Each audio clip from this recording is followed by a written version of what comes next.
Second case of Sitaram ಇದನ್ನು ದೇವಿ ಪ್ರಸಾದ್ ಶೆಟ್ಟಿ ಅವರು direct ಮಾಡಿದ್ದಾರೆ.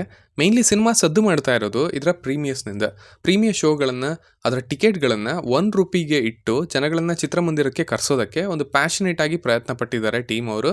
ಸೊ ಅದೇ ನಿಟ್ಟಿನಲ್ಲಿ ನಮ್ಮ ಶಿವಮೊಗ್ಗದಲ್ಲಿ ಕೂಡ ಪ್ರೀಮಿಯರ್ ಇತ್ತು ನಿನ್ನೆ. ನೋಡ್ಕೊಂಬಂದೆ, ಬನ್ನಿ ಹೇಗಿತ್ತು ಸಿನಿಮಾ ಸ್ವಲ್ಪ ಮಾತಾಡ್ಕೊಂಡು ಬರೋಣ. ಸೊ ಟ್ರೈಲರ್ ರಿವ್ಯೂನಲ್ಲೇ ನಾವು ಮಾತಾಡಿದ ಹಾಗೆ ಈ ಸಿನಿಮಾ ಸೀತಾರಾಮ್ ಬಿನೋಯ್ ಸಿನಿಮಾದ ಸೀಕ್ವೆಲ್.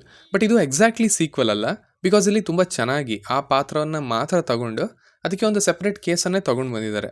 ಆ್ಯಂಡ್ ಯಾವ ಭಾಗದಲ್ಲೂ ನೀವು ಹಿಂದಿನ ಸಿನಿಮಾವನ್ನು ನೋಡಬೇಕು ಅನ್ನೋ ನೆಸಿಟಿನೇ ಇಲ್ಲಿ ಬರೋದಿಲ್ಲ. ಸೊ ಹೀಗೇನೆ ಇವರು ಇದನ್ನೇ ಒಂದು ಫ್ರಾಂಚೈಸ್ ರೀತಿ ಮಾಡಿಕೊಂಡು ಮುಂದುವರ್ಸ್ಕೊಂಡು ಹೋಗ್ಬೋದು. ಸೆಂಟರಲ್ಲಿ ಸೀತಾರಾಮ್ ಇರ್ತಾರೆ ಅಷ್ಟೇ. ಸೊ ಅದೇ ರೀತಿ ಈಗ ಸೀತಾರಾಮ್ಗೆ ಮತ್ತೊಂದು ಕೇಸ್ ಸಿಕ್ಕಿದೆ. ಈ ಸಾರಿ ಒಬ್ಬ ಸೈಕೋಪಾತಿನ ಕೇಸ್. ಸೊ ಇಲ್ಲಿ ಏನಾಗ್ತಿದೆ, ಯಾರಿದು ಕೊಲೆಗಳನ್ನು ಮಾಡ್ತಾ ಇರೋದು, ಆ್ಯಂಡ್ ಸಿನಿಮಾ ಹೇಗಿದೆ ಅನ್ನೋದನ್ನೆಲ್ಲ ನೀವು ಸಿನಿಮಾದಲ್ಲೇ ನೋಡಿ ತಿಳ್ಕೊಳ್ಬೇಕು.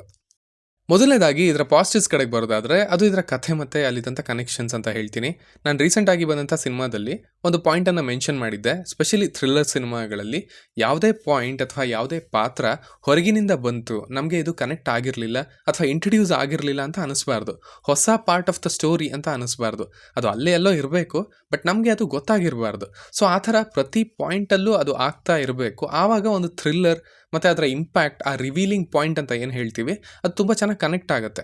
ಸೊ ಆ ಥರ ಇಲ್ಲಿ ಬರೀ ಒಂದು ಪಾಯಿಂಟ್ ಅಂತ ಅಲ್ಲ, ಈವನ್ ಸಣ್ಣ ಪಾತ್ರಗಳು ಕೂಡ, ಈವನ್ ಸಾಯೋ ಅಂಥವರು ಕೂಡ ಸ್ಕ್ರೀನ್ ಮೇಲೆ ಬಂದು ನಡೀತಾ ಇರೋವಂಥ ಸೀಕ್ವೆನ್ಸ್ನಲ್ಲಿ ಸಣ್ಣದಾಗೇ ಆಗಲಿ ಪಾಲ್ಗೊಂಡು ಆ್ಯಂಡ್ ದೆನ್ ಸಾಯ್ತಾರೆ. ಸೊ ಆವಾಗೇನು ಅನಿಸುತ್ತೆ, ದ ಹೋಲ್ ಕತೆ ಒಂದು ಅಂತ ಅನಿಸುತ್ತೆ. ಒಂದು ಕಂಪ್ಲೀಟ್ ಸರ್ಕಲ್ನಲ್ಲಿ ಸಿನಿಮಾ ಇದೆ ಅಂತ ಅನಿಸುತ್ತೆ. ಸ್ಟೋರಿ ಟೆಲ್ಲಿಂಗ್ ಕೂಡ ಅಷ್ಟೇ, ಆ್ಯಂಡ್ ಮೇನ್ಲಿ ಸ್ಕ್ರೀನ್ ಪ್ಲೇ ಕೂಡ ಎಲ್ಲದನ್ನು ಕಂಪ್ಲೀಟ್ ಮಾಡೋದಕ್ಕೆ ನೋಡಿದ್ದಾರೆ. ಆ್ಯಕ್ಚುಲಿ ಒಂದು ಪಾತ್ರನ ಹಾಗೆ ಬಿಟ್ಟರು ಅಂತ ಅನ್ನಿಸ್ತು. ಆ್ಯಂಡ್ ಸಿನಿಮಾ ನೋಡ್ತಾ ನನಗೆ ಅದಕ್ಕೆ ಕ್ಲೋಜರ್ ಕೊಡೋದಕ್ಕೆ ಸೂಪರ್ ಪಾಯಿಂಟ್ ಇದೆ ಅಂತಲೂ ಹೊಳಿತು. ಅದನ್ನು ಕಂಪ್ಲೀಟ್ ಕೂಡ ಮಾಡ್ಬೋದು, ಐ ಗೆಸ್ ಅದೇ ಕಥೆಯಲ್ಲೇ. ಸೊ ಈ ಥರ ಒನ್ ಗುಡ್ ಸರ್ಕಲ್ ಸಿಗುತ್ತೆ ನಿಮಗೆ ಸಿನಿಮಾದಲ್ಲಿ. ಆ ಥರ ಬರೆಯೋದು ನನಗಿಷ್ಟ, ಆ್ಯಂಡ್ ನಾನು ಅದನ್ನು ಫಾಲೋ ಮಾಡ್ತೀನಿ. ಸ್ಪೆಷಲಿ ಥ್ರಿಲ್ಲರ್ಗಳಲ್ಲಿ ಅದು ಇಲ್ಲಿತ್ತು, ಅದು ಇಷ್ಟ ಆಯಿತು, ಆ್ಯಂಡ್ ಅದು ಸಿನಿಮಾಗೆ ತುಂಬಾ ಪಾಸಿಟಿವ್ ಅಂತ ಹೇಳ್ತೀನಿ. ಇನ್ನು ಅಫ್ಕೋರ್ಸ್ ಮೊದಲೇ ಎಕ್ಸ್ಪೆಕ್ಟ್ ಮಾಡಿದ ಹಾಗೆ ಯಾವುದೇ ರೀತಿಯ ಎಕ್ಸ್ಟ್ರಾಸ್ ಇಲ್ಲ, ಡಿವಿಯೇಷನ್ಸ್ ಇಲ್ಲ. ಎಲ್ಲ ಬಾಕ್ಸಸ್ನು, ಎಲ್ಲ ಥರದ ಆಡಿಯನ್ಸ್ನು ಕವರ್ ಮಾಡಬೇಕು ಅನ್ನೋ ಗೋಜಿಗೆ ಹೋಗಿಲ್ಲ.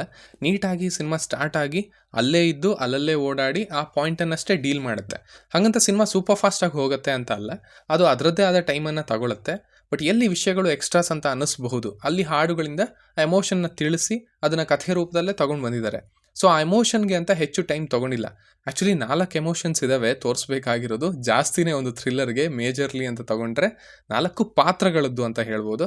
ಸೊ ಅವುಗಳನ್ನು ಆದಷ್ಟು ನೀಟಾಗಿ ಹ್ಯಾಂಡಲ್ ಮಾಡಿದ್ರು ಅಂತ ಅನ್ನಿಸ್ತು. ಆ್ಯಂಡ್ ಸ್ಪೆಷಲಿ ಇಲ್ಲಿ ಹಾಡುಗಳನ್ನು ಮೆನ್ಷನ್ ಮಾಡಲೇಬೇಕು, ತುಂಬ ಚೆನ್ನಾಗಿವೆ. ನವನೀತ್ ಶ್ಯಾಮ್ ಅವರ ಸಂಗೀತ ತುಂಬ ಆ್ಯಪ್ಟ್ ಆಗಿದ್ದಾವೆ ಸಾಂಗ್ಗಳು, ಹಾಗೆಯೇ ಅಲ್ಲಿನ ಸಾಹಿತ್ಯ ಕೂಡ. ನಮ್ಮ ಮಲೆನಾಡಿನ ಬಗ್ಗೆ ಒಂದು ಹಾಡಿದೆ. ಸೀದಾ ನಾನು ಹೇಳ್ತಾ ಇದ್ದದ್ದು ಒಂದು ಪಾರ್ಟಿಂದ ಒಂದು ಟೀಮ್ ಅಂತ ಬಂದು ಅಲ್ಲಿನ ಸ್ಟೋರಿಗಳನ್ನಷ್ಟೇ ಹೇಳ್ತಾ ಹೋದರೆ ಸಾಕು, ಅಲ್ಲಿಗಷ್ಟೇ ಸೀಮಿತ ಆದರೂ ಸಾಕು. We get lot of regional contents ಅಂತ ಹೇಳ್ತೀನಿ. ಆ ಥರ ಒಂದು ಥ್ರಿಲ್ಲರ್ ಇದು ಅಂತ ಹೇಳ್ಬೋದು. ಇನ್ನು ವಿಜಯ್ ರಾಘವೇಂದ್ರ ಅವರ ಪರ್ಫಾರ್ಮೆನ್ಸ್ ಸಟಲ್ ಆಗಿದೆ. ಅವರ ಅಪ್ರೋಚ್ ಕೂಡ ಹಾಗೆ ಇತ್ತು ಅನಿಸುತ್ತೆ ಈ ಪಾತ್ರಕ್ಕೆ. ಅಲ್ಲಿ ಹೇಳೋಕ್ಕೊಂದು ಪಾಯಿಂಟ್ ಇದೆ, ಅದನ್ನು ಮುಂದೆ ಮಾತಾಡೋಣ. ಆ್ಯಂಡ್ ಇಲ್ಲಿ ಮೈ ಫೇವ್ರೇಟ್ ಗೋಪಾಲಕೃಷ್ಣ ದೇಶಪಾಂಡೆ ಅವರಿದ್ದಾರೆ, ಆ್ಯಂಡ್ ಅವರು ಆ್ಯಸ್ ಯೂಶ್ವಲ್ ಸೂಪರಾಗಿ ಮಾಡಿದ್ದಾರೆ. ಇನ್ನು ಇಲ್ಲಿ ಸಣ್ಣದಾಗಿ ನನಗೇನು ವರ್ಕ್ ಆಗಲಿಲ್ಲ ಅಂದರೆ, ಹೀರೋ ಹೋಗ್ತಿರೋವಂಥ ದಾರಿ ತಪ್ಪಾಗಿದೆ ಅನ್ನೋದು ಹೀರೋಗೆ ಯಾವಾಗ ಗೊತ್ತಾಗುತ್ತೋ ಆವಾಗಲೇ ನಮಗೂ ಗೊತ್ತಾಗಬೇಕು. ಆವಾಗ ಅದರ ಎಫೆಕ್ಟ್ ಇನ್ನೂ ಜಾಸ್ತಿ ಇರುತ್ತೆ. ಅಫ್ಕೋರ್ಸ್ ಎಲ್ಲ ಪ್ರೇಕ್ಷಕರಿಗೆ ಅಂತ ಅಲ್ಲದೇ ಇದ್ದರು, at least for 80% of the audience. So ಆ ಥರ ಒಂದೆರಡು ಕಡೆ ಹೀರೋಗಿಂತ ಪ್ರೇಕ್ಷಕರೇ ಮುಂದಿರ್ತಾರೆ ಅಂತ ಅನ್ನಿಸ್ತು. ಸೊ ಆವಾಗ ಹೀರೋಗೆ ಕೆಳಗೆ ಆಗ್ತಾನೆ ಪ್ರೇಕ್ಷಕರ ಕಣ್ಣಲ್ಲಿ. ಸೊ ಆ ಒಂದಷ್ಟು ಭಾಗವನ್ನು ಸ್ವಲ್ಪ ಡೀಟೇಲಿಂಗ್ನ ಬಿಟ್ಟು ಕೊಡದೇನೆ ಇನ್ನೂ ಸೀರಿಯಸ್ ಆಗಿನೇ ಹ್ಯಾಂಡಲ್ ಮಾಡ್ಬೋದಿತ್ತು ಅಂತ ಅನ್ನಿಸ್ತು. ಆ ಪಾತ್ರಗಳನ್ನು ಹಾಗೇನೆ ಕ್ಯಾರಿ ಮಾಡಿದರೆ ಆ ಕನ್ಫ್ಯೂಷನ್ ಕೂಡ ಕ್ಯಾರಿ ಆಗಿರೋದು ನಮ್ಮಲ್ಲೂ ಕೂಡ. ಸೊ ಆ ಭಾಗಗಳಲ್ಲಿ ಸೀತಾರಾಮ್ನ ಇನ್ನೊಂಚೂರು ಎಫೆಕ್ಟಿವ್ ಆಗಿ ಇಂಟೆಲಿಜೆಂಟ್ ಆಗಿ ತೋರಿಸ್ಬೋದಿತ್ತು ಅಂತ ಅನ್ನಿಸ್ತು. ಕಥೆಯ ಜೊತೆಗೆ ಅದು ಕೂಡ, ಅಂದರೆ ಆ ಪಾತ್ರ ಕೂಡ ಇಂಪಾರ್ಟೆಂಟ್ ಆಗಿರೋದ್ರಿಂದ ಈ ಫ್ರ್ಯಾಂಚೈಸ್ಗೆ. ಸೊ ಸಿಂಪಲ್ ಆಗಿ ಹೇಳೋದಾದರೆ ಇಟ್ಸ್ ಗುಡ್ ವಾಚ್ ಅಂತ ಹೇಳ್ತೀನಿ. ಚೆನ್ನಾಗಿದೆ, ಒಳ್ಳೆ ಥ್ರಿಲ್ಲರ್, ಸ್ಲೋ ಆಗಿ ನೀಟಾಗಿ ಎಲ್ಲದನ್ನು ತೊಗೊಂಡು ಬರುತ್ತೆ, ಎಲ್ಲದನ್ನು ಕವರ್ ಮಾಡ್ತಾ ಒಂದು ಕಂಪ್ಲೀಟ್ ಸರ್ಕಲ್ ಮಾಡುತ್ತೆ. I like that approach in writing. ಇನ್ನು ಆಗಲೇ ಹೇಳಿದ ಹಾಗೆ ಸೀತಾರಾಮ್ನ ಇನ್ನೊಂಚೂರು ಎಫೆಕ್ಟಿವ್ ಆಗಿ ತೋರಿಸ್ಬೋದಿತ್ತು ಅಂತ ಅನಿಸಿದ್ದು ಉಂಟು. ಸೊ ಇಷ್ಟು ನನ್ನ ರಿವ್ಯೂ ಆಗಿತ್ತು ಈ ಸಿನಿಮಾದ ಬಗ್ಗೆ. ಇನ್ನು ನೀವು ಆಲ್ರೆಡಿ ಇದನ್ನು ನೋಡಿದರೆ ನಿಮಗೆ ಇದು ಹೇಗೆ ಅನ್ನಿಸ್ತು ಅನ್ನೋದನ್ನು ಖಂಡಿತ ಕೆಳಗಡೆ ತಿಳಿಸಿ. ಆ್ಯಸ್ ಯೂಶ್ವಲ್ ಮತ್ತೆ ಸಿಗೋಣ.